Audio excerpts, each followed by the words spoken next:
You're live. Thank you very much, Madam Clerk. Good evening. Welcome to the City Council meeting of May 26, 2020. Madam Clerk. Prior to roll call, the city attorney would like to make an announcement to the council regarding the teleconferencing of this meeting.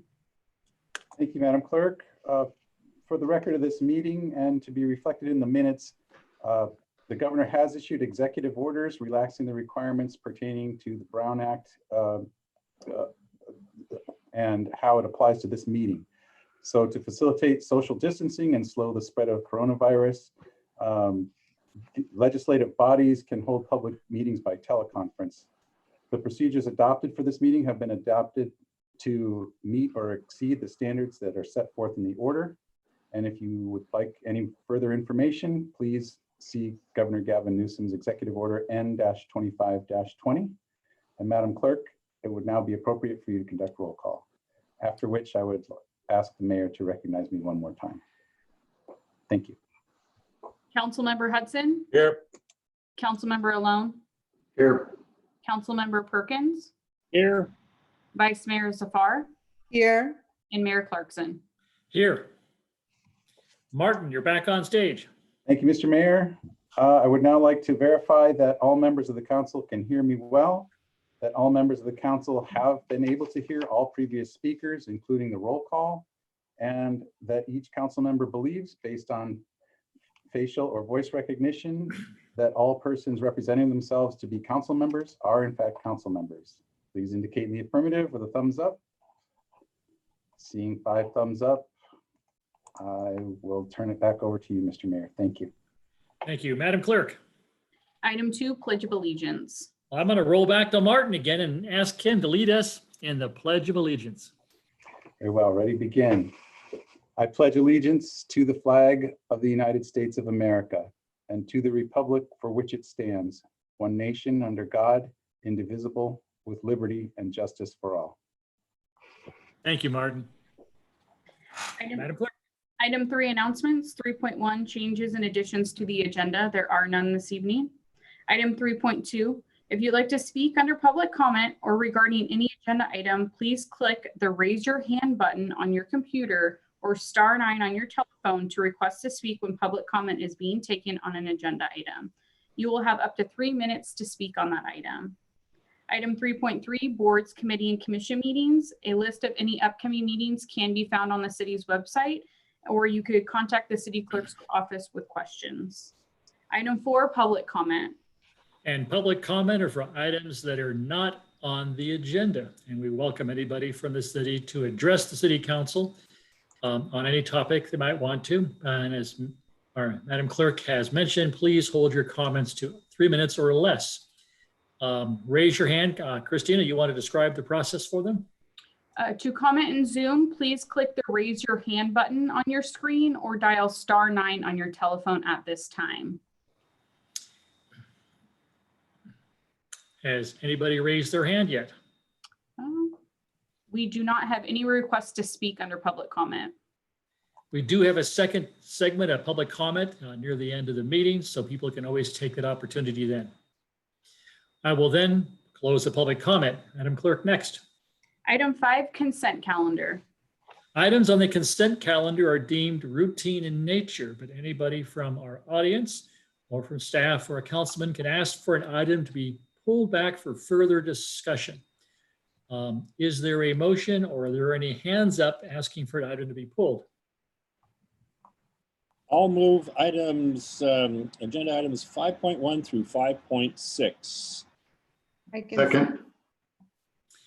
I saw Perkins make the motion. I think I saw Alone get in under the wire on the second. Anybody raise their hand from the audience? No. None. Okay. Any discussion on consent?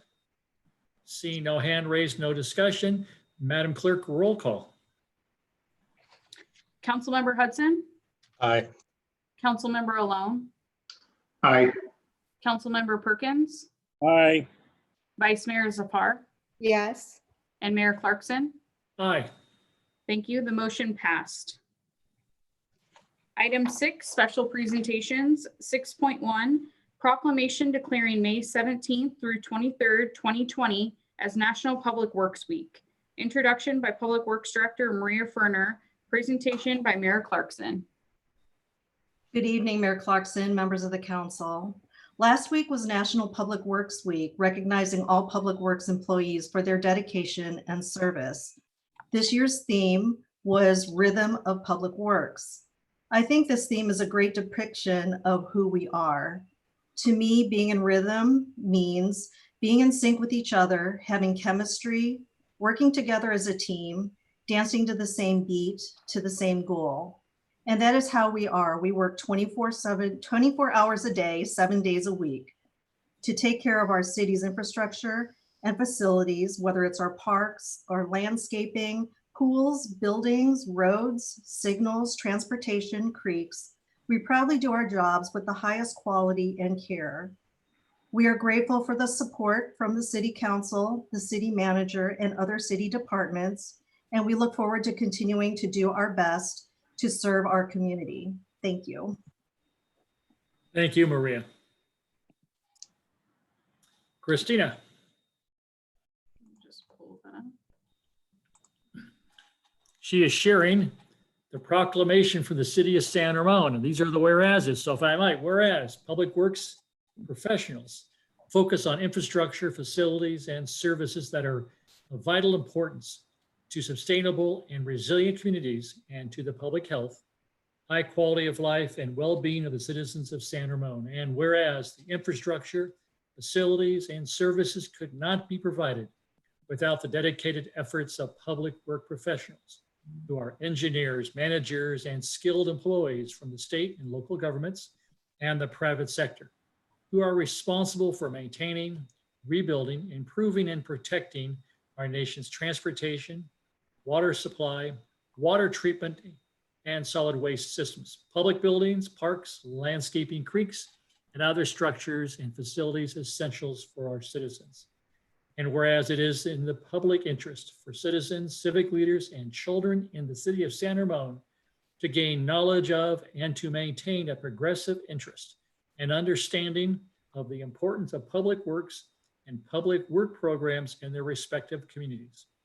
And whereas in the year 2020 marks the 60th anniversary of National Public Works Week, sponsored by the American Public Works Association, and whereas the year 2020 marks the 60th anniversary of the National Public Works Week, sponsored by the American Public Works Association. And whereas this year's theme, A Rhythm of Public Works, challenges our members and their citizens to think about their communities as a symphony of essential services, working in concert to create a great place to live.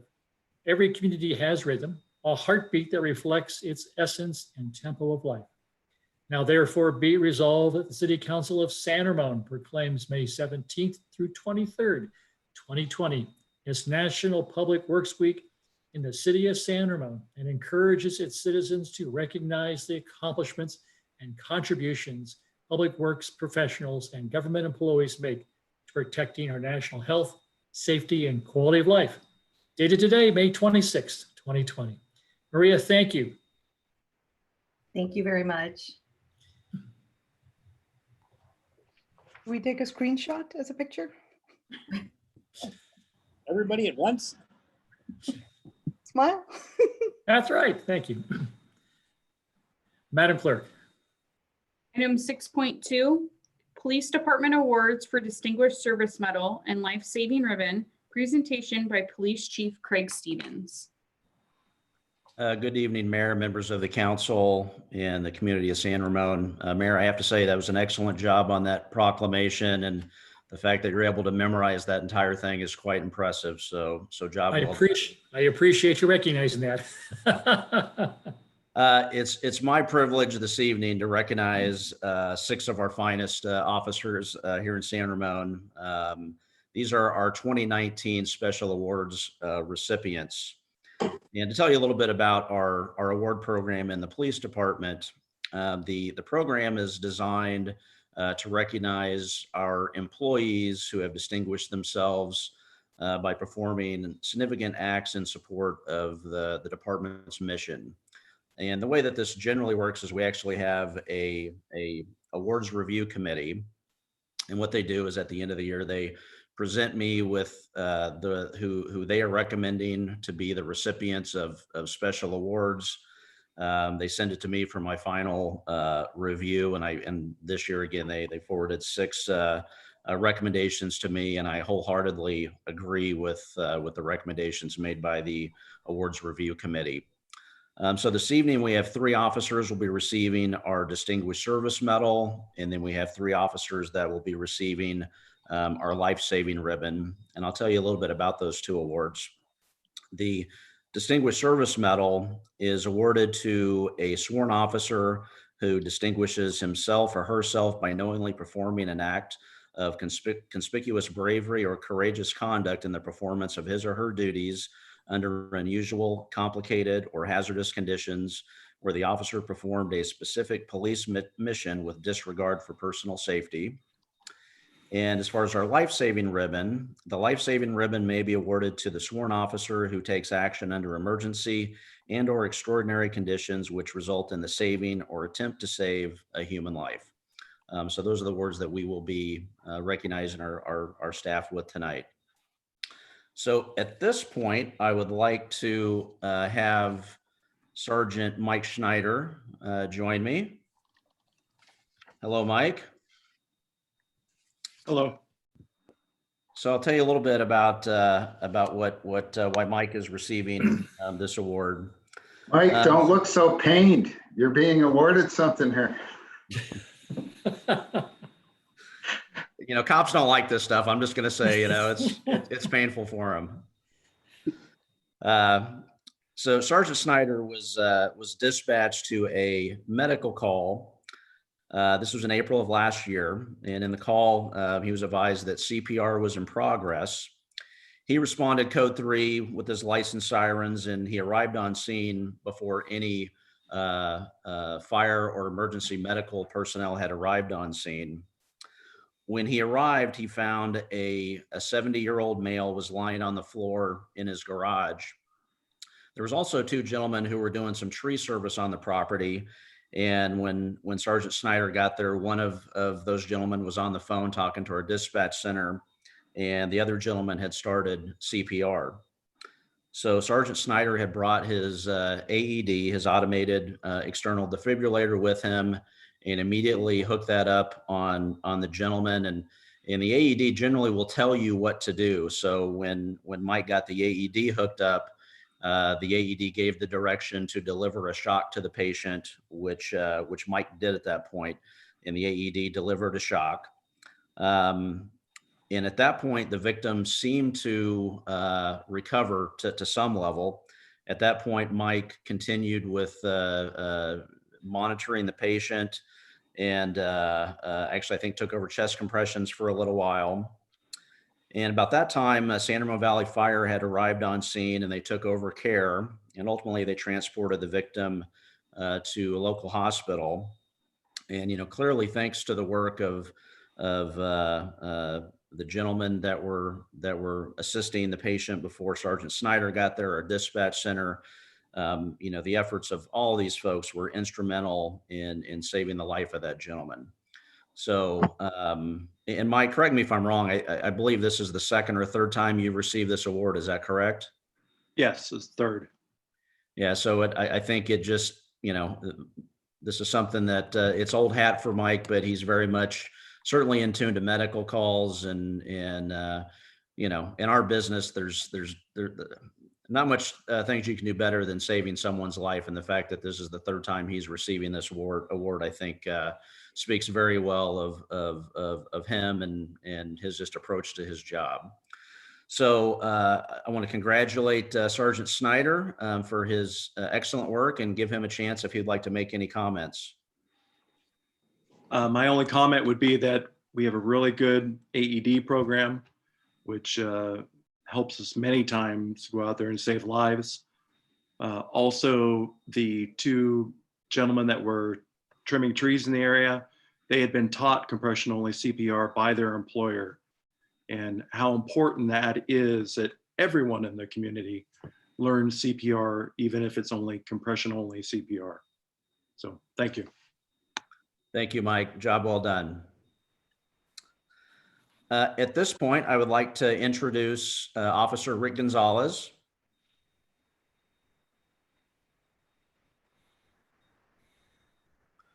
Good evening, Rick. So I'll tell you a little bit about why Rick is being recognized this evening. So in September of 2019, San Ramon officers were dispatched to an armed robbery with a knife in front of the Home Depot store on Crow Canyon Road. Officers arrived on scene, and when they did, they located 2 victims, one of which was bleeding profusely from stab wounds to his left thigh area.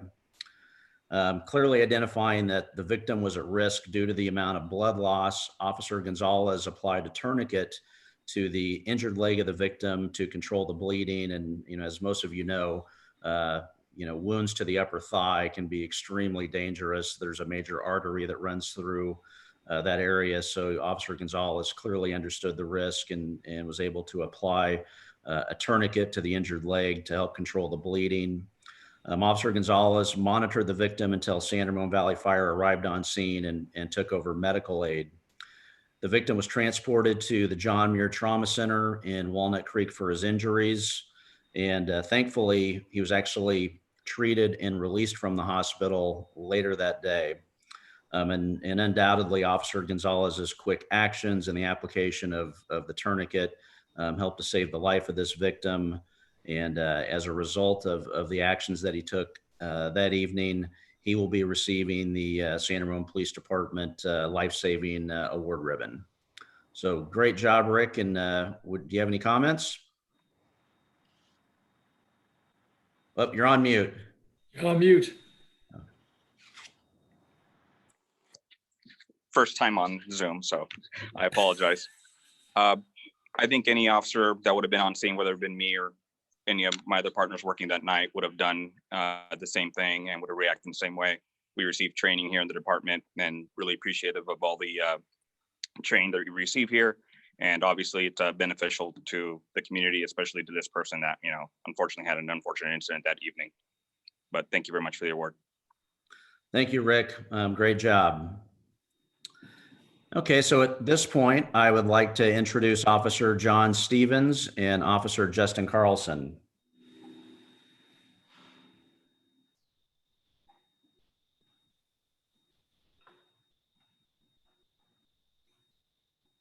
There we go. Good evening, gentlemen.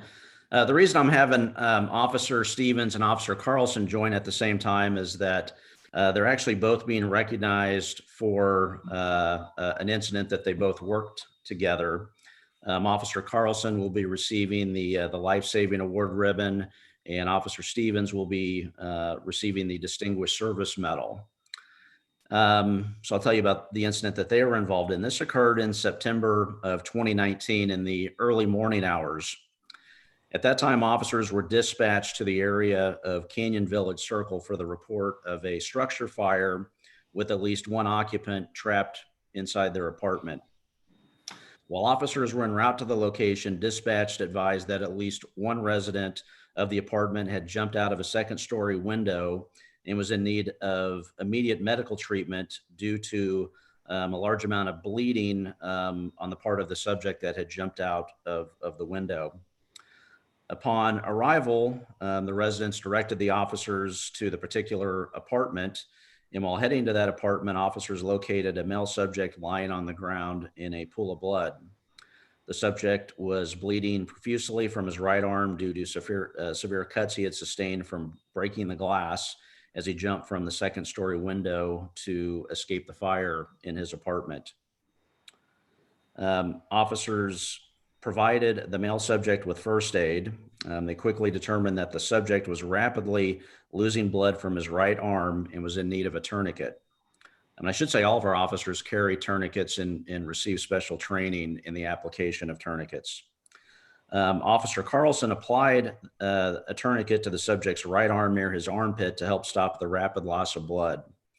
This action slowed the loss of blood until San Ramon Valley Fire Department arrived on scene and took over medical care of the badly injured subject. While the victim was being treated, Officer Stevens continued to the apartment on his own. And upon reaching the front door of the residence, Officer Stevens was able to locate a fire extinguisher. Officer Stevens kicked open the front door to the residence and was immediately confronted with flames from the kitchen area. He was able to use the fire extinguisher to knock visible flames down and alert the female occupant. He was able to direct her to safety and then was able to get direct fire personnel to the scene to deliver medical care to the victim, who had suffered second and third degree burns to her arms, face, and throat area. And it should be noted that the San Ramon Valley fire captain that was on scene that evening expressed his gratitude for the exemplary work that was displayed by the San Ramon officers. And he specifically thanked the officers for applying the tourniquet to the male subject and extinguishing the flames inside of the apartment. This was a great example of teamwork, and certainly because of their quick response and dedication to the overall safety of this community, there's no doubt that their actions saved lives that evening. So as a result of their actions, again, Officer Carlson will be receiving the life-saving award ribbon, and Officer Stevens will be receiving the Distinguished Service Medal. And I'd like to give them an opportunity to make any comments if they would like. Officer Stevens, you have seniority. I'm going to let you go first. Thank you. I appreciate the award. It's an honor.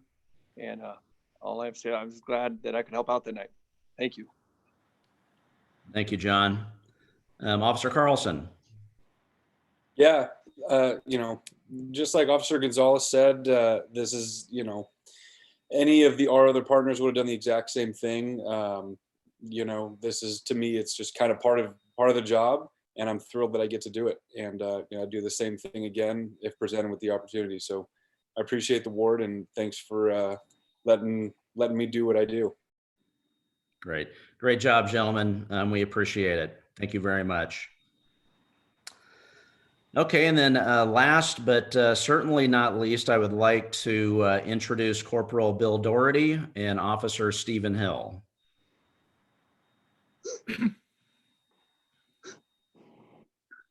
Good evening, gentlemen. Good evening, sir. So Corporal Dougherty and Officer Hill, this incident also involved a residential fire. And in this particular case, the officers were dispatched to Reflections Drive on the report of an active structure fire at that location. Corporal Dougherty and Officer Hill, they arrived on scene prior to fire department personnel. And Officer Hill began deploying his department-issued fire extinguisher on the flames from outside of one of the departments that was on fire. But quickly seeing that the fire extinguisher was ineffective, Corporal Dougherty and Officer Hill began evacuating the apartments in the building. They were successful in evacuating a number of apartments that had residents inside, and they were able to direct those residents to a safe location. And it should be noted that while they were in the process of evacuating the apartment building, they encountered several apartments in which they didn't get an answer at the door, and that was despite pounding on the doors, making loud announcements. And in those cases, they actually had to, in those cases where the occupants were clearly at risk and in harm's way, they had to force entry into those apartments by kicking in the front doors to ensure that no one was inside of those apartments. So miraculously, there were no injuries reported, even though the apartment fire destroyed 2 apartments and damaged many others. And I'm sure that was, you know, just directly attributed to their quick and heroic actions. And they just did a great job that evening. And based on their actions that evening, they are both going to be receiving the Distinguished Service Medal Awards this evening. So congratulations, great job. And Bill, I'll let you go first if you'd like to make a comment. Sure. Thank the City Council, thank you, Chief, and of course the review committee. I could echo what everybody else said. Any one of our officers would have done the same thing if in our place. And I would like to put a shout out to our partners in San Ramon Valley Fire, who made very quick work and did a great job in putting out the fire and keeping the loss to a minimum in the complex. Great. Thank you, Bill. Stephen? Thank you, Chief. I'll echo Corporal Doherty's comments. It's an honor to accept the award in front of the entire City Council, and thank you for acknowledging the efforts of everybody that night. Great job, guys. I appreciate it.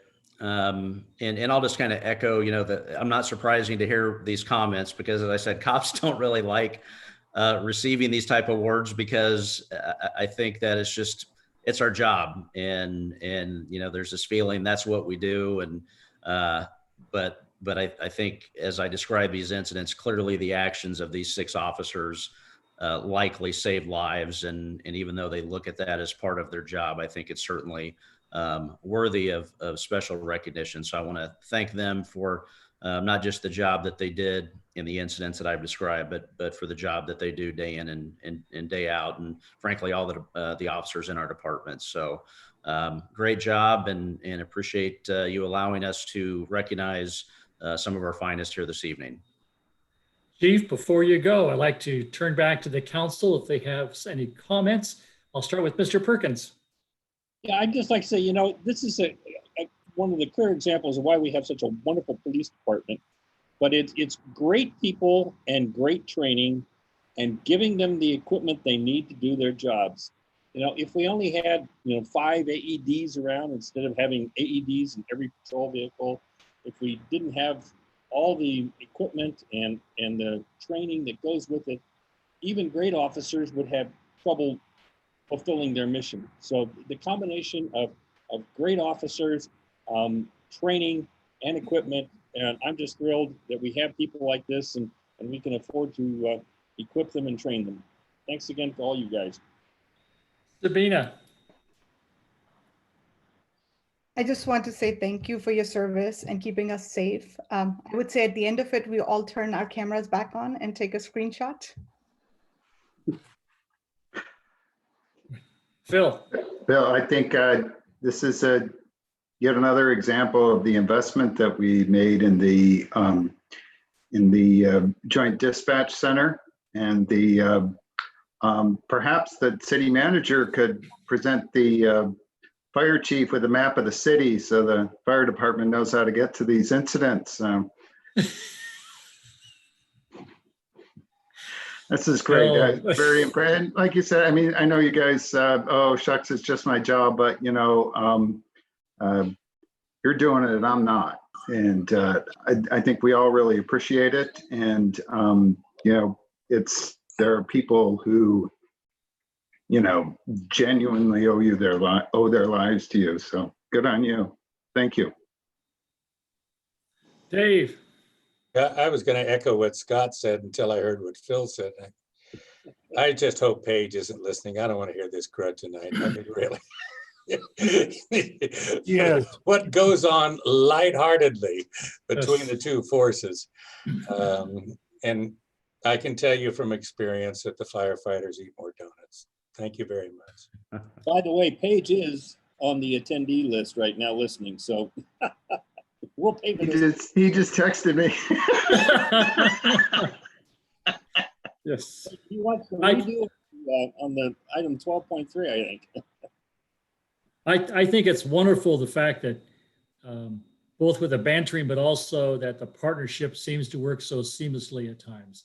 And that says a lot. To have our officers occasionally, if not more often, arrive at these scenes before others, and to have it at their disposal of the tools to save people's lives is just wonderful. It's one of the reasons, and I say this to the chief and to officers when I see you, the residents of San Ramon love you guys and women. We really do. We appreciate what you do for us every day. That's why when you drive by, we wave at you with the whole hand and just say thank you, because you guys are great. We appreciate what you women and men do for us every day. So thank you so much. Chief, got great people. Thank you. And I guess if Chief Meyer is in attendance, I better say something nice. But But I do actually want to say, just in all seriousness, that you know, a lot of these calls, I think almost every one tonight was a medical call or a fire call. But based on our relationship through dispatch, and our officers are seeing these calls earlier than we would have in the past. So, you know, we are getting the jump on response times that frankly before this partnership, it wouldn't have happened. So I think certainly in all seriousness, it is worthy of recognition, and I think that'll make Chief Meyer happy that I said that as well. Exactly. What you're saying is dispatch is okay. Yeah, dispatch is awesome. Yes. Thank you, Denise. Thank you, Chief. Thank you. Thanks, guys. Madam Clerk. Item 6.3, proclamation declaring May 29th through June 4th, 2020 as High School Senior Recognition Week, presented by Mayor Clarkson to the San Ramon Valley Unified School District high school principals. And Christina, is there anybody here from the school district? Oh, there is. I see Heidi. Yes, we're bringing Hello, them in right now. Heidi, thank you for coming this evening. Go right ahead. My pleasure, but actually I'm here just as a facilitator. We also have Dougherty Valley High School Principal Evan Powell here. We have Cal High Principal Megan Kiefer and Venture High School Principal Rose Bright, who will be here to recognize. I have been a facilitator working with the city and with the principals and the district in trying to bring the community together, the San Ramon community, to celebrate the class of 2020 and give them a nice big send-off. So I would like to yield to the three principals and just listen in. Sounds good. Go right ahead. One of you jump in first. I'll jump in. This is Evan Powell, principal at Dougherty Valley High School. I just want to say it's been overwhelming in what we can do to support our graduating seniors and how they leave our community and venture off to college, military, or the workforce. And I would say in the last month, the support from the city of San Ramon, I know the conversations parents and students have had with you, Mr. Mayor, Joe Gordon, you too. I think there's been some side conversations with some of the council members, and really, appreciate the guidance and support you've shown for all of our seniors. When you look at how many students we're talking about between the three schools, it's about 1,600 students in our community. And knowing that next week, we have our memory drive scheduled, when we know community members will probably be out supporting students as they're driving by and families. It's been quite honorable to see San Ramon, which I grew up in, and come together to support these seniors. And you couldn't ask for something better for our graduating class. When tradition has been broken, we've now started something different. And in my opinion, knowing what the memory drive is going to be, it might be better than sitting in the hot sun for 2.5 hours. So I think all of us that have been through graduations and families that have older siblings, over the next 7 days or so, it's going to be pretty special for this group. And so thank you for recognizing our seniors and supporting our schools. Thank you, Evan. I'll jump in as well. Thank you, Evan. I'm going to echo everything that Evan just said. This has been quite an experience. This is my first year at California High School as a principal, and no one could have predicted this. I was really quite sad to on March 13th as the bell rang and I watched our students leave campus, awaiting the board to make some decisions that were very, very painful for all of us. Just not quite comprehending that might be the last time I seen them for some time. And since March 13th, all of us have come together, all the principals have come together, the folks at the district, and you fine folks, and just come together to figure out how to honor not just our seniors, but all of our students, to take care of their all of their educational needs and their emotional health. And one thing that I've learned, I've known all along, but it's really hit home, is how important graduation, how important our education is to our families. I've grown far closer to my PTSA and parents who come in and they're just there to help. Our grad night people, what can we do to help? And they have stepped up to put lawn signs out to help out with our memory drive. And while I know that a virtual graduation and a memory drive is not what anybody had in mind or anyone would have wanted, I agree with Evan. I think it's going to be exciting, and I think that I think that this might actually be kind of the start of a new tradition. So thank you for your support. Hello, Rose. I'll bring it on home. You know, graduation is an important event because it puts the period at the end of the sentence that is that childhood, and it sends our students off to become adults out in the world. And I think everybody felt a little bit lost having the end of the school year disappear on them. And kids often feel ignored by society. There's so many things they're not allowed to do, so many privileges that they don't quite have yet. And so it's really wonderful when the city steps up and embraces the youth and lets them all know that they're there for them and that they want to make their end of high school special. And so thank you for honoring the kids. Thank you, Rose. What I'd like to do is read the proclamation and then give the council and people a chance to make some comments. So a proclamation from the City Council declaring May 29th through June 4th, High School Senior Recognition Week. Whereas the San Ramon Valley Unified School District is celebrating the graduating class of 2020. And the city of San Ramon is proud to have 3 high schools all call San Ramon their home: California, Dougherty Valley, and Venture High Schools. And whereas families, friends, neighbors, and educators should encourage everyone to focus on the abilities of all young people and honor their hard work. And whereas the most effective way to increase this awareness to the value of education and to honor graduating seniors is through everybody's active participation in community activities and the openness to learn and acknowledge each individual's abilities, talents, and contribution, and the importance of education. And whereas to encourage all citizens to support opportunities for graduating seniors in our community that include higher education, housing, employment, and recreational activities. Now, therefore, be it resolved that the City Council of San Ramon proclaims May 29th through June 4th, 2020 as High School Senior Recognition Week in the city of San Ramon, and encourages all citizens to take time to get to know a graduating senior, recognize their aspirations and contributions, and honor them on their journey of education. Dated today, May 26th.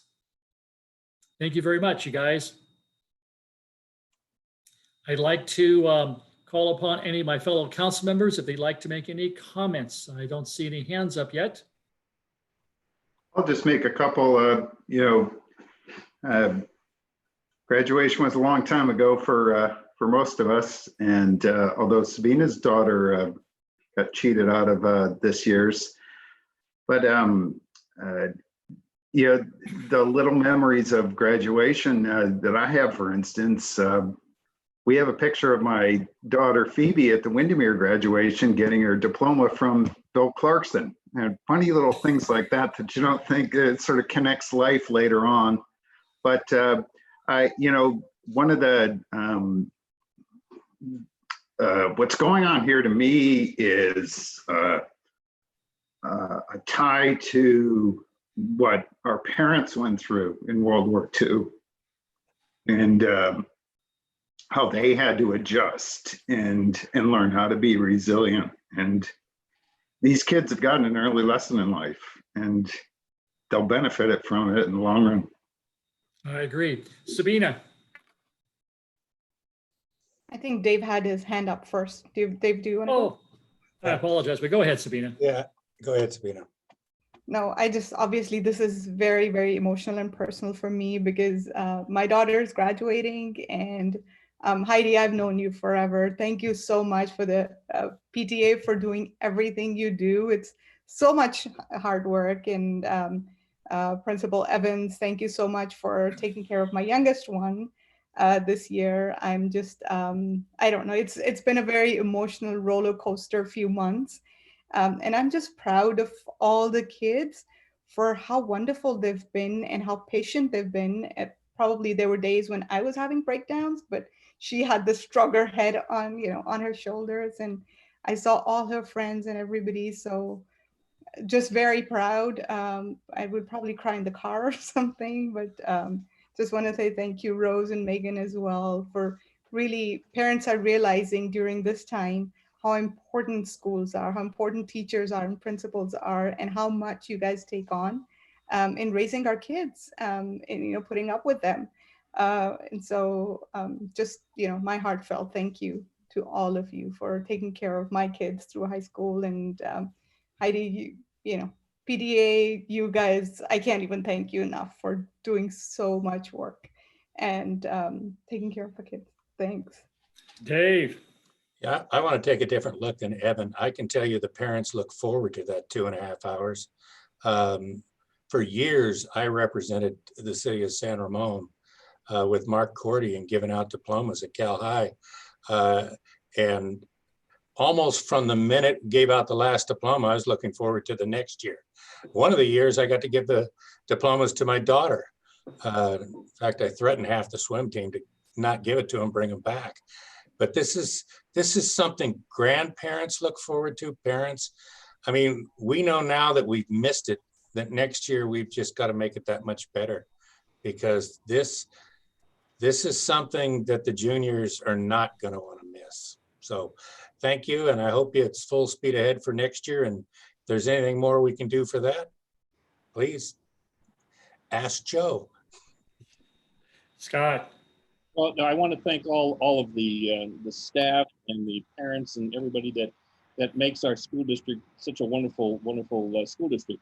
And you had many years to prepare these kids. Unfortunately, they kind of missed out on the last 2.5 months.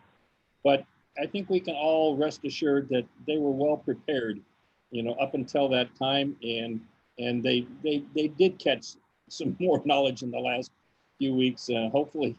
They won't skip a beat when they head off to wherever it is in college or the military or in work. And like Dave, I used to help out Mark Cordy passing out. I got to give my fourth child her diploma there on the stage, and that was a special moment for me. But that this class will have something to talk about forever. That they will look back and they'll say, well, I was the class of 2020, and you know what that means? And everybody in the room will nod their head and go, yeah, I know what that means. That means you didn't have a graduation. Yeah, this is the most profound thing that's happened in this country since World War II. And it won't be forgotten. Not for many, many generations. So thank you all, the staff, the volunteers, the principals, the teachers, everybody that makes this school district what a wonderful program it is. Thanks again. Thanks, Scott. My first comments to principals to start with, because you guys, whether people know it or not, being a high school principal is one of the most difficult tasks we have in this city, and the hours you put in and the evenings you devote to our students is phenomenal. So first off, thank you to your principals, and you guys do great work and really appreciate what you do. To the parents through Heidi, you guys all came to the rescue. We've been talking nearly every week the last 4 or 5 weeks, Heidi, about what we can do. And Joe, our city manager, has been very, very receptive. And yes, thank you, Heidi.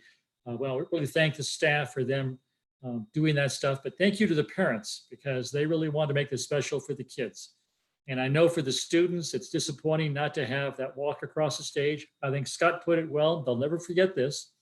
To put it in context, this year is my high school's 50th anniversary. We're supposed to have our own gathering this June for the 50th. Of course, we're all trying to put our best foot forward, wondering how people look after 50 years, and they're going to put it off for a year. So we're not going to have it for another year. So, yep, we won't forget this one. Thank you, guys. Please, Heidi, go ahead. One thing, besides the fact that I just want to say, no, quick two things. This is unfortunate, but it's an opportunity. And one of the things I'm really thrilled about is the way you all have come together. And I want to put a shout out also to Steve Spadowski, who I've been also on the phone with and email on at least a weekly basis, and through him to Joe and Chief Stevens. But I think that I would like to suggest a challenge or an opportunity for us all. I think from here on out, high school graduations should not be limited to the parents of the students of the class of X. And I think this should hopefully shift. I want the community to come out and celebrate from here on out each year, because these are our future, these are our kids, and they represent something to all of us. So Cal High and Dougherty have partnered, and we've dragged Venture along with us. We have about 200 signs up around the community, plus banners, not to mention the PTAs of all three schools have provided signs to every single student. And part of that reason is to allow the community the chance to come together and celebrate. Thank you for letting us come here and creating that proclamation with us. But also, I hope you all as individuals and as a council and the city will start to, like us for next year's planning, how can we do this? I hope we can work with you to make this a tradition of honoring our high school seniors and making that a community celebration. Thank you, everybody, for your support. Thank you, Heidi. And to close it, I'm going to ask Joe if you have any comments, because really what the city is doing and your cooperation here, I'd like to have you give the last word if you might. Well, the city and the school district have been longtime partners, as you know, and we continue. And you know, it was said most eloquently that these are our future leaders. They're part of our community, and these kids have worked very hard to get where they're at, to walk across the stage and get a diploma. I remember when I did it, and so not having the opportunity to do that, and I'm an old guy, it tugs at the heartstrings of everyone. But again, that will ultimately build resolve in our kids, and it will be talked about years later when they sit around with their families and say, well, you know, when I was my graduation, they'll have that. So I'm very proud, and the city's always there to help and partner with the school district. Thank you, Joe. If I can add, Joe's son is also senior and graduating. So even though he's not in San Ramon, he is also a high school senior. So thank you, Joe. Yeah, thank you. Thank you, everybody. Thank you so much. Madam Clerk. Item 7, deferred consent items. There are none this evening. Item 8, adoption of ordinances. We also have none. Item 9, city council appointments. 9.1, teen council appointments. Staff report by Parks and Community Services Director Kathy Hyman. Good evening, Mayor Clarkson and council. It is of course my pleasure to be here this evening with a recommendation from the Parks and Community Services Commission for appointments to the Teen Council. The Teen Council consists of 17 committee members and 2 alternates. The chairperson is appointed to a 2-year progressive term that begins as vice chair in year 1 and progresses to chairperson in year 2. All other members serve a 1-year term to begin in August of this year and run through June of 2021. The city clerk announced the vacancies. Notices were placed on the city website and city facilities and distributed through the local high schools. 92 applications were submitted by the deadline of February 20th. A subcommittee of the commissioners screened and scored all of the applications received. A second subcommittee of the commission conducted 39 Zoom interviews over 3 evenings with the top rated candidates. The recommendation of the subcommittee was reviewed by the full commission at their May 13th meeting. The list of 16 applicants and 2 alternates that are being recommended by the commission for appointment are listed on the staff report before you. In addition, the commission has recommended a ranked wait list be established should an opening occur during the year.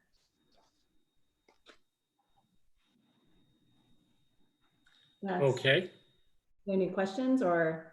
I was going to say, any questions, or is there a motion to start the process? You're going to make Dave Hudson read the list? No. I'll move the staff recommendation, period. Yeah, second. And waive the reading of the list. Yes. Second. It's been moved. It's been seconded by, I think, Mr. Alone. Yeah. Okay. Any questions? I just want to say that's awesome. Can you imagine these people running for council in a few years? Yes. Hopefully they're in training, teen councils. A high school senior in Brentwood that's running against Mayor Bob Taylor. Oh. Is Taylor running again? Well, he hasn't announced, but who knows? Yeah, well, there was one a few years back from Fremont who ran. He's now on the water board. Joe Cansamia ran for Pittsburgh City Council many years ago. Yep. In high school. Okay, well, Madam Clerk, roll call vote. Councilmember Hudson, Aye. Councilmember Alone, Aye. Councilmember Perkins, Aye. Vice Mayor Zafar, Yes. and Mayor Clarkson. Aye. The motion passes 5-0. Kathy, thank you. And to everybody in the Parks Commission that spent all that time doing the interviews. I will express your thanks. Thank you very much. Thank you. Item 10, approval of minutes. Before you are the minutes from 3 meetings, May 12th, the workshop, May 12th, the regular meeting, and May 14th, the special meeting for either your approval or amendment. And they can be either a single action motion or individually voted on. Move approval of all 3 sets of minutes. I give second. I think I heard Sabina get in there just before. Madam It's Clerk, a race to the finish line. It is. Councilmember Hudson. Aye. Councilmember Alone. Aye. Councilmember Perkins. Aye. Vice Mayor Zafar. Aye. And Mayor Clarkson. Aye. The motion for the approval of all 3 sets of minutes was passed 5-0. Item 11, unfinished business, we have none. Item 12, new business. 12.1, public hearing, introduction of ordinance number next in line, approving the pre-zone 20-610-0010 of approximately 901.65 acres in the Gale Ranch Phase 4 Remainder Development, Dougherty Valley Annexation Number 18. Resolution number next in line, authorizing an application initiating proceedings for reorganization of boundaries for Dougherty Valley Annexation Number 18, Gale Ranch Phase 4 Remainder. Staff report by Associate Planner Ryan Driscoll. Hello, Ryan. Good evening. Just a minute here.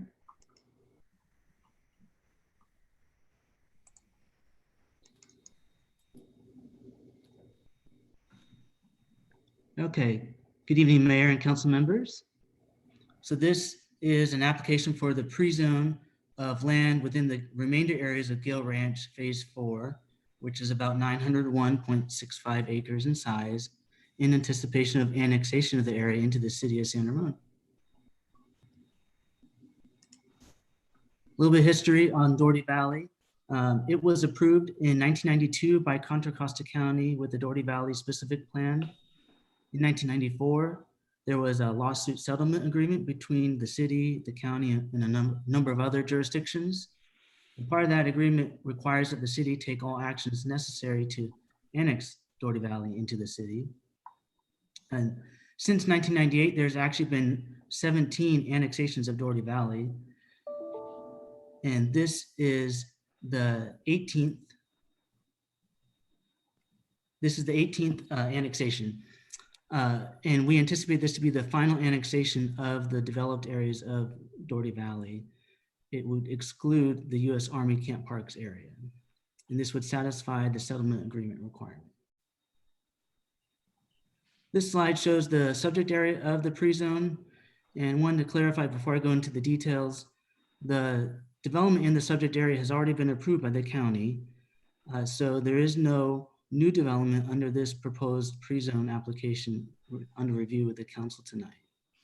But the subject area includes 978 housing units at build out. And of those 978, 529 would be single family units, 449 would be multifamily units. And staff estimates that about 75% of those units actually have already been constructed and occupied by homeowners. There'll be a future retail site in the area. There's the existing Bella Vista Elementary School, which has been operational now for about 3 years. There's 3 new parks in the area. There's an existing East Bay Mud water tank site. And then the remaining areas are for open space of the hills and creek corridors. And you can see in the bottom right corner, the U.S. Army Camp Parks area, again, not part of this pre-zone application. This map shows the proposed pre-zone districts for the application. There's about 32.2 acres of mixed use, which includes the future retail site and the multifamily housing site area. There's about 18.8 acres for the 3 park sites, about 94.4 acres for the planned development or PD areas, which in this case are all single family residential development. And staff has included the development regulations for those PD zones, which are consistent with the surrounding development regulations in Dougherty Valley. There's about 5.2 acres of public, semi-public land, which is all at the school site. And then the remaining area is all open space at 673.7 acres. There is a fiscal impact with this application. San Ramon does not actually receive property tax from this area until it has been annexed. And the annexation has been approved by the Local Area Information Commission, or LAFCO, and also recorded with the State Board of Equalization. Once that is complete, staff anticipates an increase of about $307,000 in per fiscal year at final build out to the city's property tax revenue. The Planning Commission did conduct a public hearing on this pre-zone application on May 5th, and they adopted the resolution on recommending the City Council approve the pre-zone application. So staff recommends that the council introduce the ordinance, waive the reading, open the public hearing, take public testimony, close the public hearing, and set the ordinance and resolution for adoption on the June 9th, 2020 council meeting, approving the pre-zone application and instructing staff to submit the annexation application to LAFCO.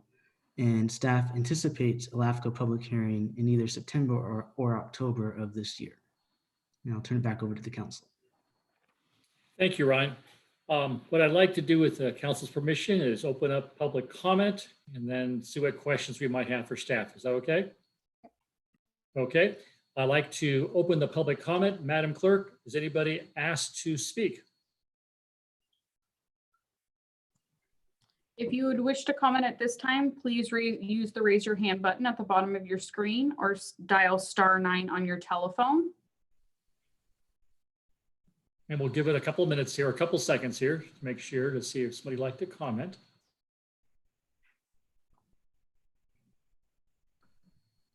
Okay. Doesn't appear we have any requests. Okay. I will close the public hearing. Just funny, Dave, Yeah. see your hand up. I was going to ask probably as much a comment. You opened the public hearing. I missed that while I was thinking. We've opened it and closed it. Okay. If I understand this correct, we got to do all the setting and adoptions and everything. If we do it by June 9th at that council meeting, you're still looking at September or October for LAFCO to make a decision, or do they make a hearing and wait 60? I don't want to get past that January 1st date when they reassess and stuff like that, right? Am I making the dates correct, or we're still on target to get it all? Yes, we are still on target to get the approvals to the state by December 1st to make the fiscal calendar requirements so we can get the property tax to the city. Okay, well, if no one else wants, I'll move the introduction of the ordinance and waive the reading and staff's recommendation to set the ordinance resolution for adoption at the June 9th, 2020 council meeting, approving the pre-zone application PZ 20-610-1 and instructing staff to initiate the proceedings for the annexation with LAFCO. Second. It's been seconded by Phil Alone. Any further discussion or questions? Seeing none, Madam Clerk? Councilmember Hudson, Aye. Councilmember Alone, Aye. Councilmember Perkins, Aye. Vice Mayor Zafar, Yes. and Mayor Clarkson. Aye. Thank you. The motion passes 5-0. Just Thank as a you, final Ryan. comment, I think I've been through all 18 of these, so let's not have a 19th. So I had a quick question about the camp park. So that was never part of the deal. Is it, you mentioned it, so I wasn't aware that that was going to be part of the deal, or is it? It's part of it. It is part of it. It's up to a higher power to make any decisions about Camp Park, shall we say. 892 acres, plus or minus. Yeah, good luck cleaning that up. Yeah. So what advantage would that be to the city or not, if Camp Parks decides to? Well, I can tell you one, if it's done through us, it's one way that the county doesn't completely surround us. And occasionally there is this little thing called Tassajara that comes up. So yeah. And it's inside our urban growth boundary, I believe also, and not the county. So, you know, there's nothing wrong. We found out the hard way, there's nothing wrong with keeping open space inside the urban growth boundary. If it's zoned open space, it stays open space. But we couldn't do it at Big Canyon or we'd lose our transportation money. So it's Camp Parks minus what they've already sold. Is that? That's in Alameda. No, that's in County, Alameda. Sabina. Alameda. Yeah. Thank you. Occasionally, there are federal funds that come to local jurisdictions related to the fact that they don't pay property tax. Example is Lawrence Livermore Laboratory. The Department of Energy actually makes payments to the city of Livermore and the county of Alameda related to impacts, even though Lawrence Lab doesn't pay property tax. Huh. Interesting. Bill, junkets. Yep. Okay, Madam Clerk. Item 12.2, resolution number 2020-041, adopting an interim policy and application fee waiver to allow temporary outdoor restaurant seating and commercial activities to support the reopening of restaurants, commercial services, and retail shopping. Staff report by Planning Division Manager Lauren Barr. Hi, Lauren. Good evening, Mayor, council members. As you're all aware, the COVID-19 state of emergency has limited business operations for non-essential businesses, including dine-in restaurants, as well as many other commercial and retail services. As conditions improve, it's anticipated that businesses will be allowed to reopen under modified conditions, such as social distancing protocols. And we're seeing some of that happening already at the state level. It just hasn't quite trickled down to Contra Costa County. This will likely result, or I should say the implementation of the distancing protocols will likely result in reduced customer capacity for restaurants, retail, and those service businesses. The proposed policy is intended to help those businesses regain some of their capacity by allowing them to expand into outdoor activities. Under the policy, restaurants and other businesses would be allowed to pursue these additional outdoor activities for up to 120 days from the time the health order is is modified to allow them to reopen. The policy essentially builds on the temporary use permit process currently in place for the city. The staff will review proposals for health and safety requirements with the goal of helping businesses transition back to normal operations. The policy includes a list of requirements such as maintaining social distancing protocols as outlined in the health order, ADA compliance, parking lot safety, a limitation on the removal of landscape areas, and also requires that any outdoor restaurants and seating areas meet alcoholic beverage control and health department approvals as required. The resolution recommends also authorizing the city manager to waive the fees associated with these temporary activities, as well as other related permits necessary to promote business reopening. So with that, staff is recommending the adoption of Resolution 2020-041 for an interim policy and application fee waiver to allow temporary outdoor restaurant seating and commercial activities to support the reopening of restaurants, commercial services, and retail shopping. And I'm available for any questions. I have just a general question, or Dave, did you? I was just going to move it. Go ahead. I just, first of all, I'm really glad we're doing this because we should. Is there language specifically as far as extending it beyond 120 days? I hate to be a killjoy here or something, but some of the, whether you're in San Diego or lots of other places, there's the kind of quasi indoor outdoor stuff that people do in the colder months of the year. And I'm just wondering if that capability, obviously there's some, if you're going to heat it up to a certain extent, then fire department needs to get involved, I'm guessing. Of course, I insulted Paige Meyer an hour ago, so maybe I should. Nonetheless, are there some provisions like that, Lauren?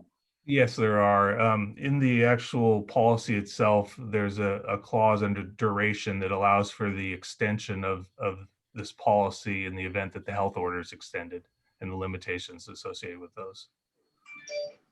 As far as sheltering, as far as social distancing being the clear. Okay, thank you.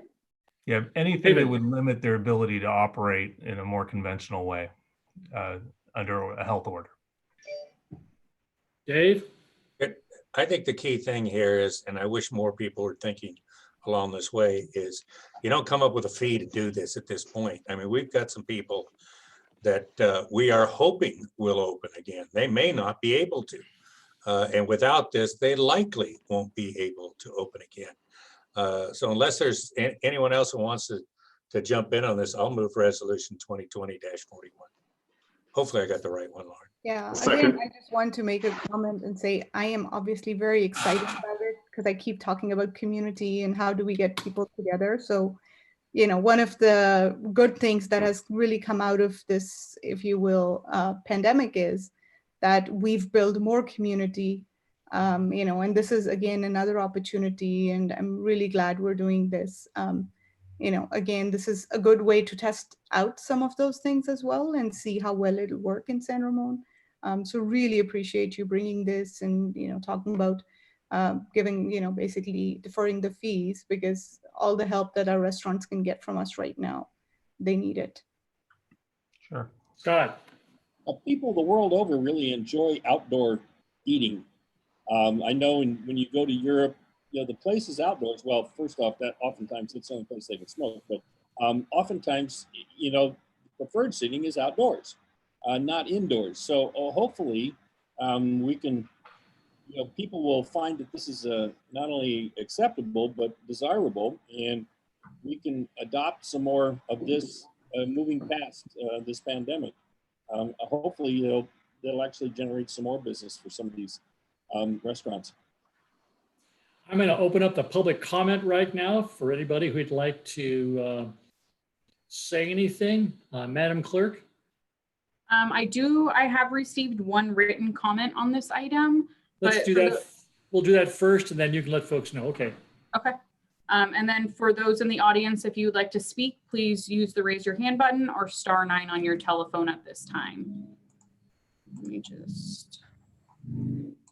So the first public comment is received from Herman Whelm. In regard to outdoor seating for restaurant reopenings, why limit it to private property only? Since it's only for 120 days, where's the damage if seating spills out onto a public sidewalk or parking space? So that's the only written comment I've received, and it looks like we don't have anyone in the audience that is requesting to speak on this item. Then I will close the public comment. Lauren, one of our past city council members had a question. Sure. Under this policy, it does not include public right-of-way. That would be subject to encroachment permits. It's a slightly different process, but currently under this policy, shopping centers and the like could convert portions of their parking lot to seating area. Obviously, parking isn't a concern if they're at half capacity for their business. They don't need as many spaces. So it makes sense. We just want to make sure that that seating areas, if they're in parking lots, are properly separated from traffic and circulation. If there are examples of public right-of-way that we'd like to look at, I mean, we can consider those on a case-by-case basis with an additional permit through Public Works. Thank you. Scott. I admire Herman Wellman, and I'm not questioning his desire to move forward with, in public spaces, but I'm really struggling to think of a place where the public sidewalk is immediately adjacent to a restaurant and could take advantage of that. I'm really, thinking about the south of where our shopping centers are. There aren't a lot of places where the public right-of-way is directly adjacent to a restaurant. So it'll be interesting if he can think of one that would be interesting. And certainly, like Lauren says, a case-by-case basis, we can certainly look at those. But all of our shopping centers tend to have private parking and private sidewalks that they can move into. And so I'll be supporting this. It's been moved. It's been seconded. Any further discussion? Seeing none, Madam Clerk. Councilmember Hudson. Aye. Councilmember Alone. Councilmember Perkins. Aye. Vice Mayor Zafar. Yes. And Mayor Clarkson. Aye. Thank you. The motion passes 5-0. Thank you, Lauren. Thank you.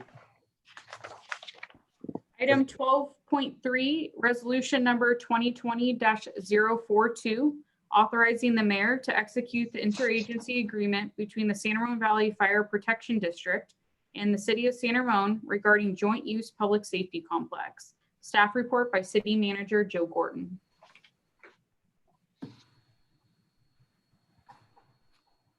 Thank you, Mr. Mayor and City Council.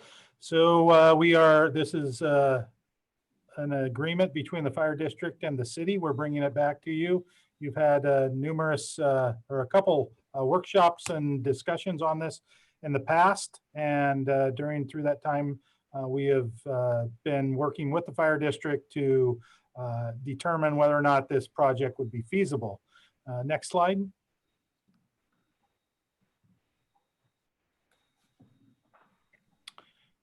Background on this. At a city council workshop in April of 2019, the council directed staff to ability of creating a joint public safety facility.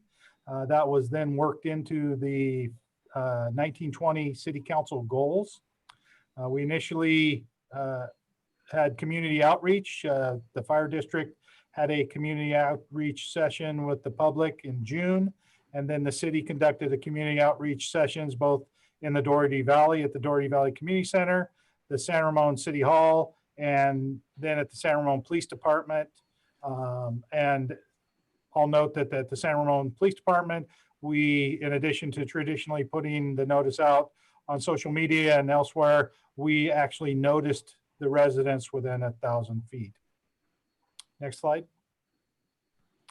So what this project entails is refurbishing 2401 Crow Canyon Road, which is currently the police department and houses the permit center and some of our engineering staff. The project would relocate the fire district administration to the space where the permit center is and our engineering, which is the north side of the building. It would fully renovate our existing police department space and additionally construct a new regional communication center and emergency operations center. We see, after taking a look at the project, we see several benefits that for the community and for the city as well as the fire district. We see it'll improve our operational readiness in case of any major disaster or emergency event. Co-locating police, fire, and communications and our emergency operations center increases our ability to coordinate in emergency situations. This co-location also allows for security benefits to both agencies. And then the new and renovated facilities will serve the public safety needs of the district and the city for the foreseeable future. We estimate to be 50 years. Also, the project will include seismic upgrades to the current building. It's quite an old building, so it will be completely retrofitted, and as well as build the dispatch center and the emergency operations center to essential service requirements. And those are a higher building code level that allows you to work within the building during a disaster, where most buildings are designed to allow you to evacuate. These buildings are built so that you can work during. It also frees up existing fire district facilities, allows for development of other essential facilities for the fire district, as well as increasing a station capacity at Station 31. It also, as a city council goal, will centralize all our city services in City Hall. Relocates the permit center to the first floor of City Hall. Allows us to do a one-stop shop for our permits, business licenses, passports, fee payments, and other services. It also strengthens our joint partnership that we currently have in our communications partnership with the fire district. And it is a significant cost savings to the taxpayer by leveraging the existing asset for enhanced community safety. Enhanced emergency preparedness is always a byproduct of co-locating police, fire, and the emergency operations center, as well as the dispatch. The new facilities are, as I said before, this would be the essential services built to withstand a major earthquake and serve district and city well into the future. Once again, leverages our community assets. This is the existing facility.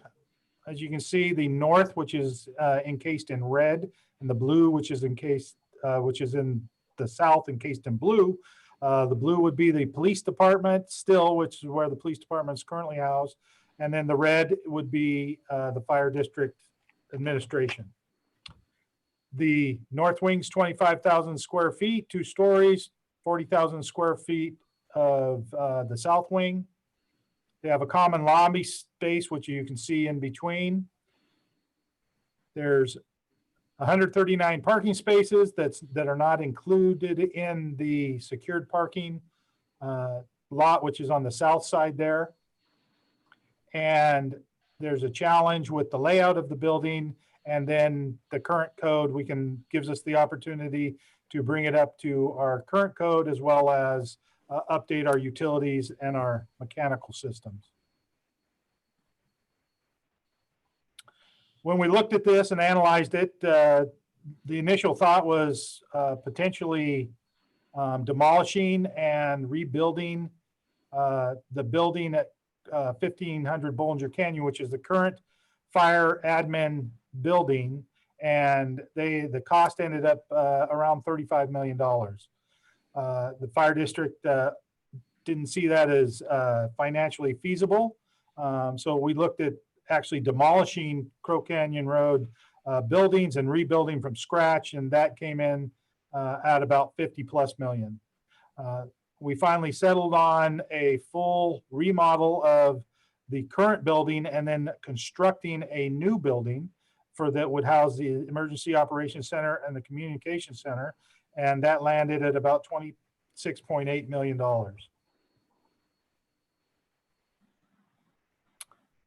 Once again, by doing this, it will meet the structural needs for building code and essential services. It gives us the full upgrade. It also provides for the electric service to the building, allowing us to meter the electric service as necessary.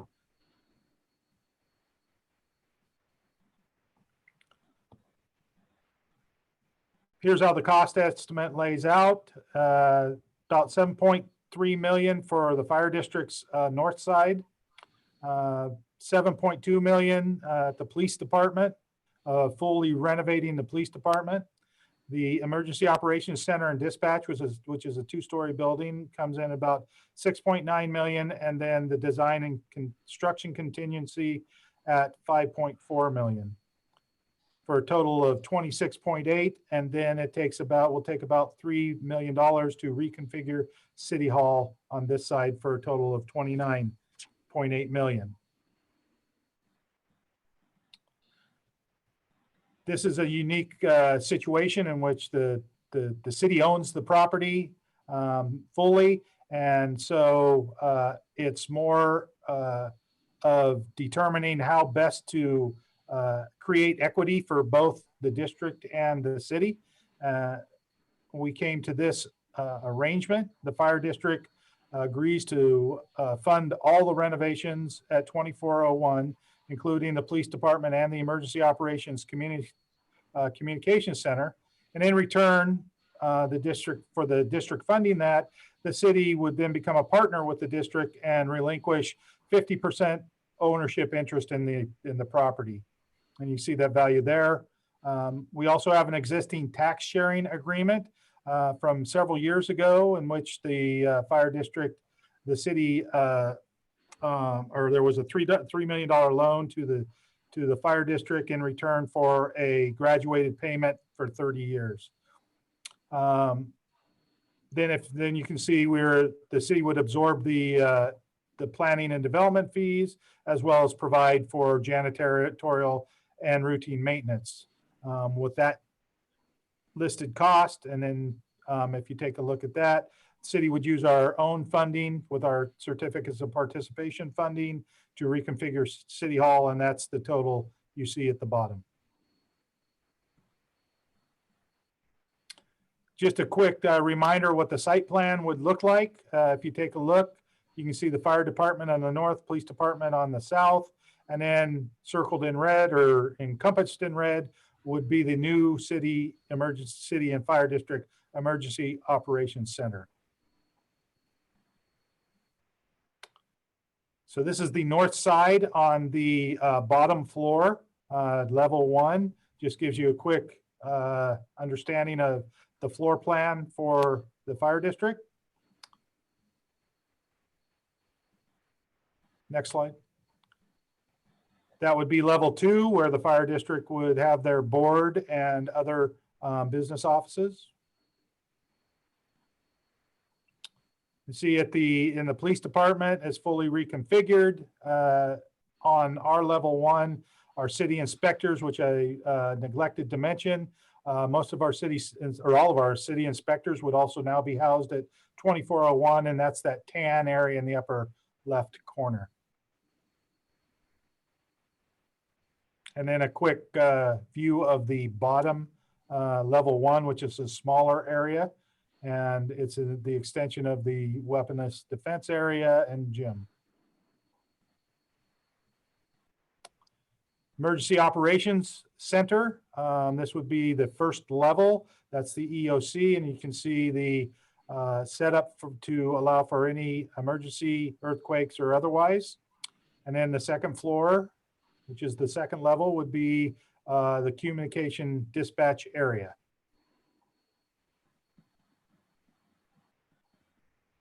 This the wrought iron fence has not been approved, or it's been contemplated, but it's not approved. But that's an elevation or a rendering from the back side. Another rendering from the backside. And then there was discussion of some of the things that came out of the public outreach.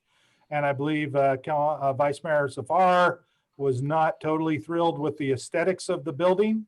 And so there are some potential exterior upgrade options that we're considering and viewing. As yet to go to the Architectural Review Board, but there can be some upgrades to make the building look a little more office-like. And this is just an example that the architect sent me to give you a visual example of what things could look like.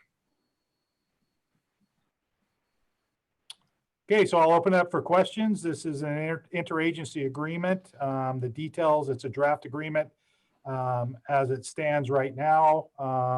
You would be authorizing the mayor to sign the agreement and to, for us to finalize the agreement and have it executed.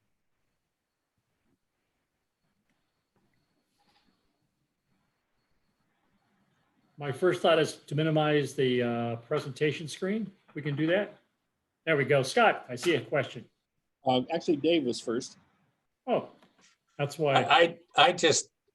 I can't understand why anyone wouldn't love that 50-year-old design that it almost might have been worth 50 million just to tear that piece of.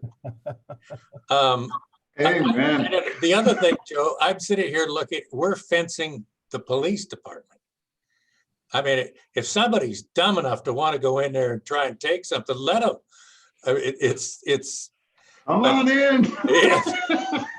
I don't know. If it's something they feel they need, I'm a little more concerned about when we get into this aesthetics. I'm not disagreeing it needs it, but those costs tend to escalate quickly. And that's all. Just keep it in mind, please. Yeah, that's a discussion that's it's on the radar. So we would look at very cost-effective ways to upgrade the aesthetics. And again, that would be subject to the Architectural Review Board, Planning Commission, and what what that final thing looks like. But yeah, that we're aware of that, and that will be a consideration. I think the grading worries me the most on that. That thing's like everything goes towards the. I can't believe. Uh-oh, I disappeared. I can't believe it hasn't flooded yet. Scott. I'm a real big fan of this proposal, but the piece that excites me the most is the new EOC and dispatch center and the seismic qualification of the design. That's terrific. The dispatch center is in a pretty old facility there in Danville, and in a substantial earthquake, and we're not all that far from the Calaveras Fault, that dispatch center might not be available for use. But this new one will, and that's a big plus. And plus the EOC is designed as an EOC, not just a conversion of a conference room. And so whether it's the city that's using it or the fire district or a combination of the two of them working together, that's all a big plus.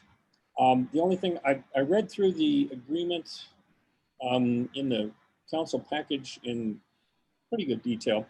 And in the, what do you call that? Let's see, it's Exhibit A.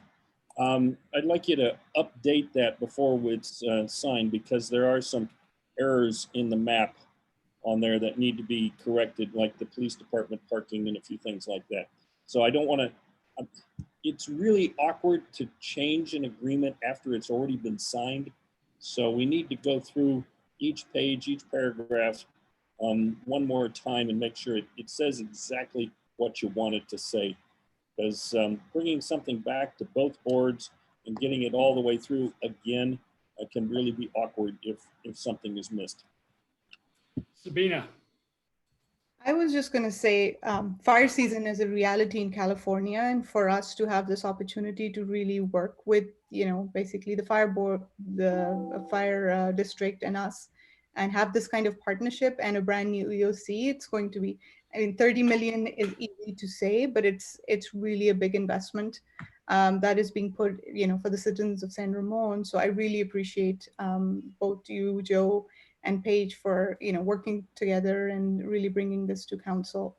I know the aesthetics, you promised me big bushes all around. I mean, I think, you know, as long as the aesthetics work with the city of San Ramon, we're just doing a really great job. And so I think, you know, I trust everybody will come up with something that looks like it's part of San Ramon and it's beautiful. So I appreciate that. So thank you to you and Chief Page. I know you're there somewhere. More Joe than Paige. I'd like to hear from Paige, Meyer. I'd like to hear from Paige. I notice he hasn't raised his hand. Well, you don't want to sell beyond the close. You know, that's a good salesperson. Echoing what Sabina, first of all, I want to thank Sabina for speaking up about the aesthetics. I've bit my lip about it all along, so somebody had to, so thank you. But it is kind of a slippery slope to go down. One of the benefits of this as well, it's certainly, this is the only one of these in the state, I believe, interagency, which is a tribute to the people in charge and checking their egos at the door. But also the fact that we're going to be consolidating staff into one place for the convenience of the public at City Hall, I think is a real bonus, and we're going to make better use of City Hall in the course of all this. So I've been enthusiastic about this project all along, and it's weird to think that the first time I went into that building was like in 1988 when Hill Physicians was in there. So it was a weird building back then. I'm glad it's finally getting fixed. So I'm looking forward to the final result. What I'm going to do now is open up public comments. So I'll open the public comment section. Madam Clerk, if you could let folks know how to participate. For those that would like to comment, please click the raise your hand button at the bottom of your screen or *9 on your telephone at this time. It looks like we have 2 requests to speak. The first one is Chief Page Meyer. Okay.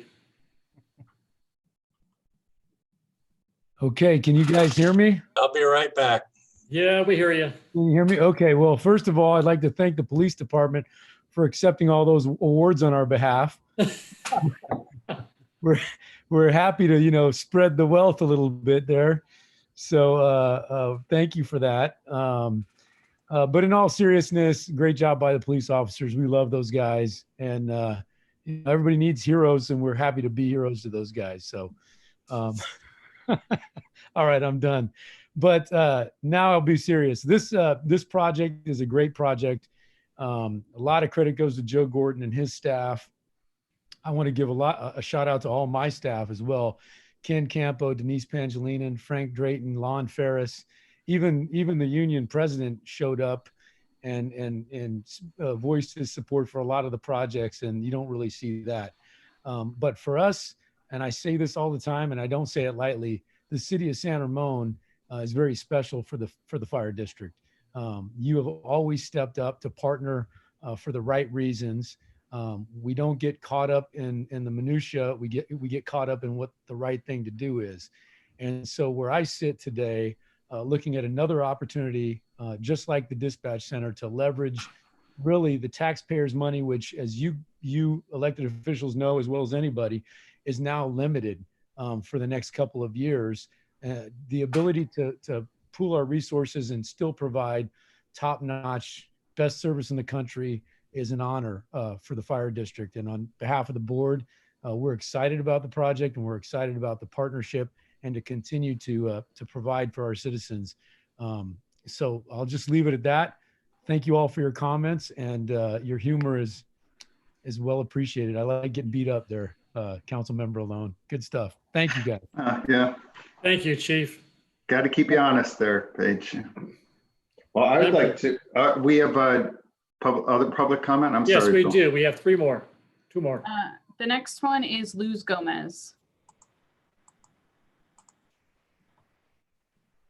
Okay, good evening, everyone.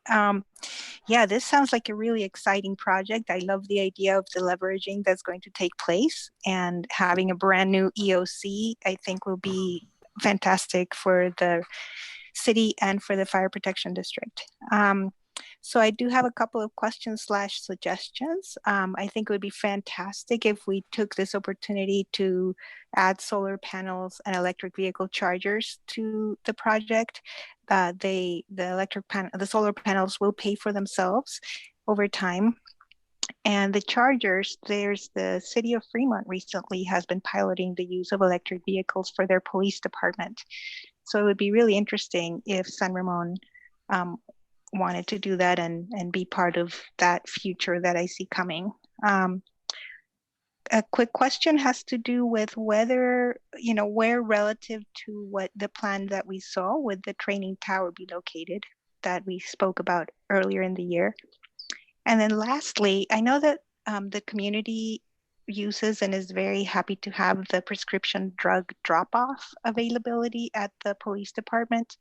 And a suggestion might be, is there a way to be able to make that a 24/7 availability rather than just when the police department is open, which I believe is the case right now. So some kind of secured way to drop things off. So those are just some suggestions. And again, this is an exciting project. Thank you so much. Madam Clerk? That is all the requests to speak on this item at this time. Okay, I'll close the public comment.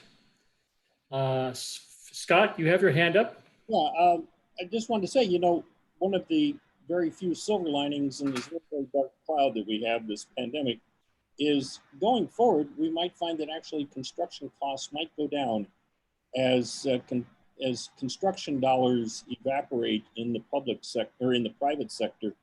I don't see as many construction projects going forward in the private sector, and so those companies that are capable of doing this kind of work might be in a more competitive mood when it comes time to bid on these projects. So that might be a small silver lining in a very dark cloud.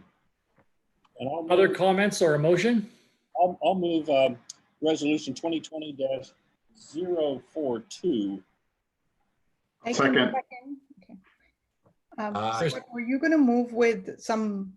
Did you say you wanted some change in the language? Did you want to say that? Hold on a second. Christina, did you catch who made the second? Vice Mayor Zafar and Councilmember Alone said it at the same time. That's why I asked you. All right. I'll yield to Sabina. Thank you. All I asked was that the city manager and the city attorney take one more, or maybe two, but at least one more really good look through the entire 50 pages of agreement and make sure everything is exactly like we want it. Just because I don't want to have a meeting in the future where we say, that or really should have been an and, something like that. Those things happen where or and mean very different things in contracts. And so I don't want to see, I'd just like to see it done right once. And the only thing I noticed was that Exhibit A, the map on Exhibit A is wrong and it needs to be cleaned up.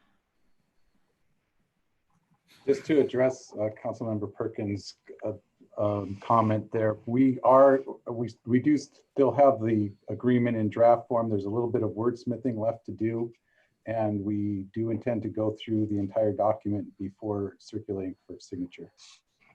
That's all I ask. Thank you. So with that, I move the 2020-042. Again?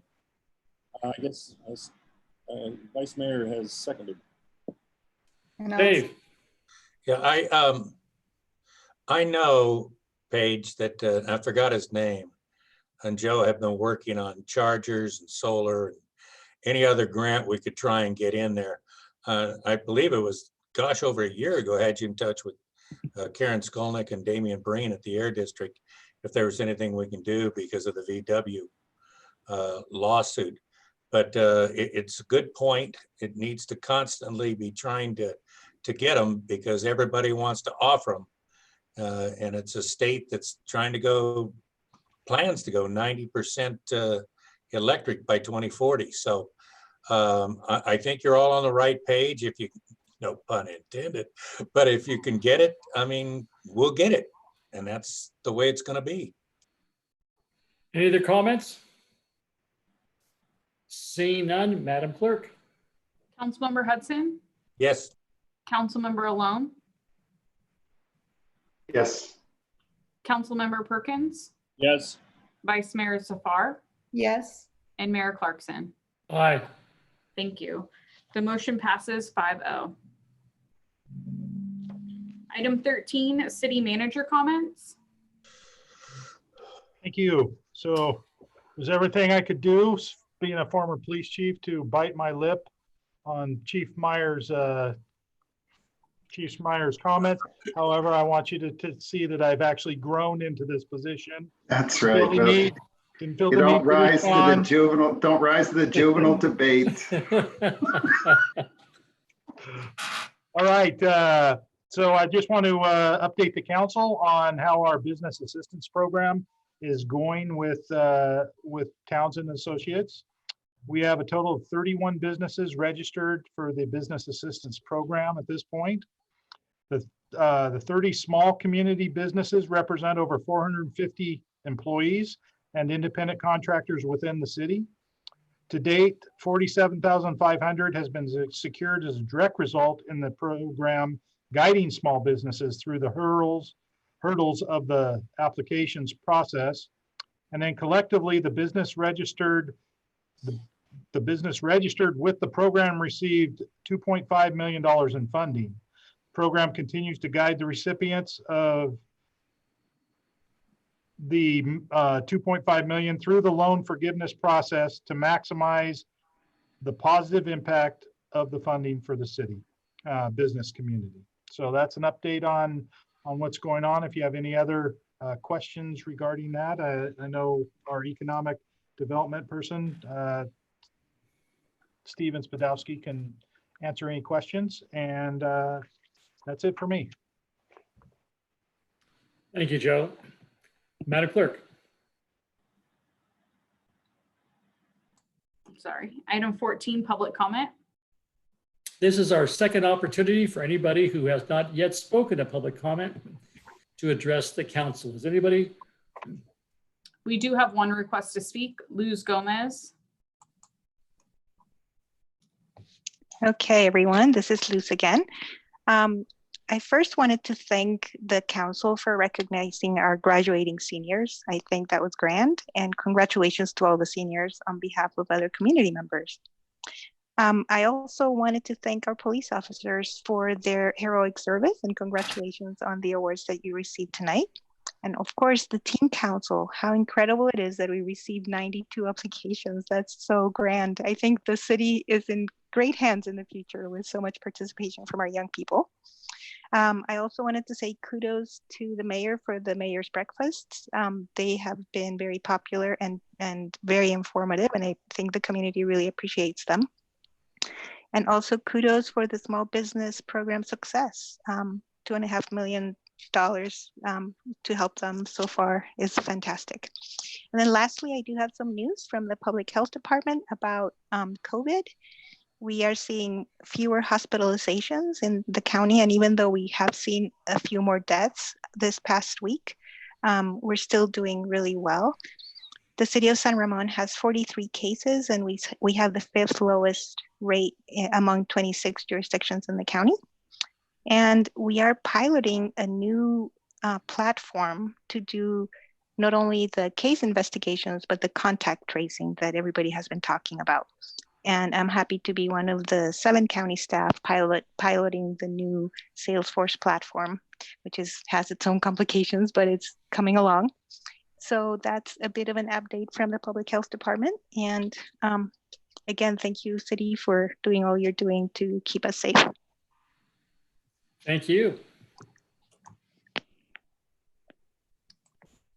That was Anybody? a lot. That was the only request to speak under public comment. I will close public comment then. Item 15, city council members and mayor's comments. Start with Dave. Yeah, I'm going to forego the whatever we did this week for a second look. I see Lauren, or at least Lauren Barr is still on. Please take a look at the request that Herman Whelm had. I want to make sure we didn't say it was sidewalks. I thought he said it should be public as well as private. Known Herman for a while, he's pretty rooted in policy and basics.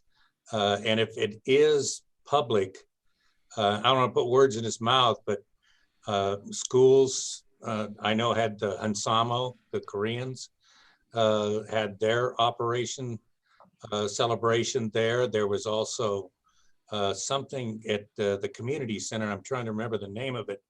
And if it affects them, that might be the point that he's making, that it's something other than sidewalks, it's public, period. So I'm not trying to say, just please take a look at what he asked for and let's answer him rather than put words in his mouth. Thank you, Dave. Phil. Valley Link had its first Zoom meeting a couple weeks ago. Zoom meeting with 20 participants isn't quite as effective as one with half a dozen or so, but MTC has authorized $10 million more for Valley Link to move the project along in terms of its modifications on the EIR. And then one other thing, this is something that really caught my attention for all the wrong reasons in the weekly from city staff. Somebody a resident decided that he didn't like his view of from his home and decided to kill a bunch of oak trees. And the implication that I got from the write-up was, oh, well, we'll just make them pay for the cost of that and everything will be good. And there is nothing further from how I want to pursue something like that. I just happened to T-bone somebody and was drunk. I don't get to just write a check to fix the car. This is the Fish and Wildlife have administrative oversight over the Hidden Valley open space. And and when you destroy something, it's about a 5 to 10 to 1 replacement when it comes to things like with dams. If you raise the dam level, you got to replace 10 to 1 on the land. And this isn't something that I think the city should take lightly at all. I was amazed that somebody would do something like that. And Joe, and Martin, I don't know what our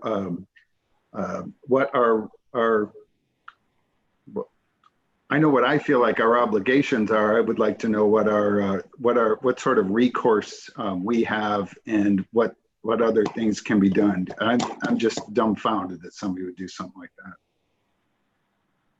Just a quick comment. The code enforcement is looking into the matter, and they've already done a damage assessment and will be coming back on the property owner, and are considering other options that might include other agencies as well, including state agencies and the conservation easement holder. So we'll get back with a report to the council on that. Thank you.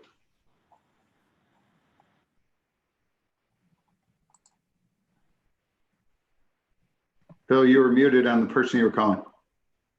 My apologies. Scott, I'm sorry. Hey, I went to I participated in 2 MCE Marin Clean Energy meetings. One was the ad hoc committee.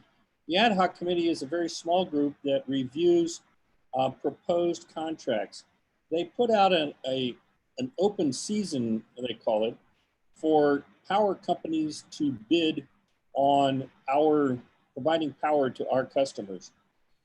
We got a total of, let's see, we had 34 companies, provided 55 projects in 128 variations. So These are geothermal, these are wind, these are solar, and these are storage projects. The committee selected 2 to move forward with at this time. They both involve storage. One of the reasons is that solar power, you can imagine, during the middle of the day is now extraordinarily cheap. In fact, some places it actually goes negative, that to put power on the grid in the middle of the day, you actually have to pay to put the power on the grid instead of receive money for your power. And so all of our future solar projects and many others will include a storage component. So the 2 we selected, well, the main one we selected is 110 megawatts with 55 megawatts of storage available for 4 hours. And that'll be for a total of 343 megawatt hours for the year. And we got a really good price on it. Unfortunately, I can't disclose the price because of confidentiality, but the power contracts we're receiving these days are very favorable. And so MCE will continue to be able to be cheaper than PG&E going forward with these new programs.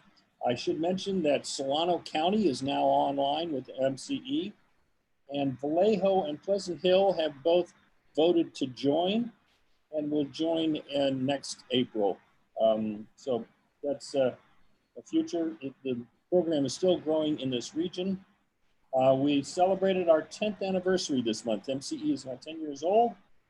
And interesting that power consumption through the first 45 days of the shelter in place is down about 5 to 8% overall. That includes both commercial and residential. Interesting, obviously commercial is down, residential is up, but the sum is we're down about 8%. They tell me that that's not going to adversely affect our budget for the year in a substantial way. We have enough reserves and we have enough margin in our budget to account for that. Thank you, Scott. Sabina.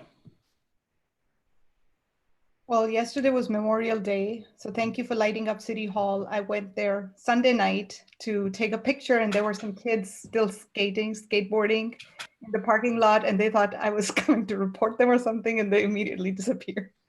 I'm like, no, I just came here to take a picture of City Hall. It looks so pretty. And somebody then put flags in around our neighborhood. You know, when we woke up in the morning, there were like flags all around our neighborhood. So, you know, you certainly saw people were building more community, their lights were on and things like that. So, you know, it's good to see when people live in the city, when they're here, when they're not commuting. They have a different kind of stress, but it's, you know, they're also more, everybody's walking more and all of that. And I've been exploring all the trails. And so I got an opportunity to walk the old Dougherty Road, which used to cut across, and that was converted to a trail. And I didn't feel like I was in San Ramon. There were people there, they were walking, obviously wearing masks. People, you know, people are doing that and social distancing, but there were a lot of people out and about, and there are bridges now connecting those neighborhoods. And it's been a while since I walked out there, but it's really grown into a very beautiful walking neighborhood over there, and everything is super connected. And it's nice to see, you know, and be able to explore all these new trails. And, you know, just as we're annexing this, majority of that annexation actually includes open space and parks. So that's really exciting to see. What else was I wanted to thank you, Joe and Stephen, about the small business program. I think really our small businesses appreciate it. I've had people call me and thank me for the city of San Ramon for really helping out and doing this and stepping up. I know some cities are even giving out loans now that have some extra dollars and things like that, but you know, we've done a good job of helping with, you know, our small businesses. So I really appreciate you doing that. Louis mentioned the Salesforce platform. Interestingly, I was listening to Mark Benioff, and he said they were going to develop this one for SARS when it was about to, years ago when there was a SARS scare, and they'd started working on this platform and then it went away. And so I guess they're going to repurpose and develop that now for COVID-19. Hopefully we'll get some news from the county that we are going to follow California more closely in terms of how we're opening up. I am getting a lot of confused questions and people wanting to know, so which one are we doing and what's happening? Are we doing curbside pickup? And as you guys are probably hearing, the governor has been changing the rules on a daily basis now in, what is going to stay open. And, what he said, I believe on Sunday, was that now restaurants can also serve. I've heard Napa County is actually going to be opening up their restaurants and serving food inside the restaurants as well. There's obviously the whole religious facilities that can now open and allow certain number of people. And so I think that's where some of the confusion is coming for people. And they're like, can we go with that or go with that? And, again, hopefully we'll all be on the same page eventually. And then as far as the high school graduation goes, I don't know what the plans are, but maybe we close out Bollinger Canyon for that duration. It's not like there's a lot of cars and we can have a parade down Bollinger from one end to all the way to El Costa or something. So, it's certainly if there is a time to have a car parade, that is now. So just a suggestion there. And yeah, thank you. Thank you, Sabina. To follow up on your thoughts, Sabina, this Friday morning, we'll have Candace Anderson, our county supervisor, on, and hopefully she will let us know what the newest criteria is from the county health officer. Also, Kathy Hyman will be joining us because we are having a summer programs, and she'll talk about what the city will be doing. We're going to gear the Mayor's Breakfast this Friday around children. We'll have Kids Country come and talk about daycare in general and the things that they're doing. Again, trying to give parents an idea of what's going to be going on this summer. And we're going to have 2 doctors this time. Dr. Joseph couldn't make it this week. So it took 2 new doctors to come in who will talk, who are primarily children's doctors, to talk again for parents, to give them the scoop on how to keep their kids safe. So Friday morning, 9 o'clock. Well, thank you so much for the Mayor's Breakfast. A big shout out, and you can't stop those anymore. Those are just getting popular by the day. Yeah. Well. All right. Madam Clerk, next item. Item 16, adjournment. Thanks, everybody. Motion to adjourn. All those in favor signify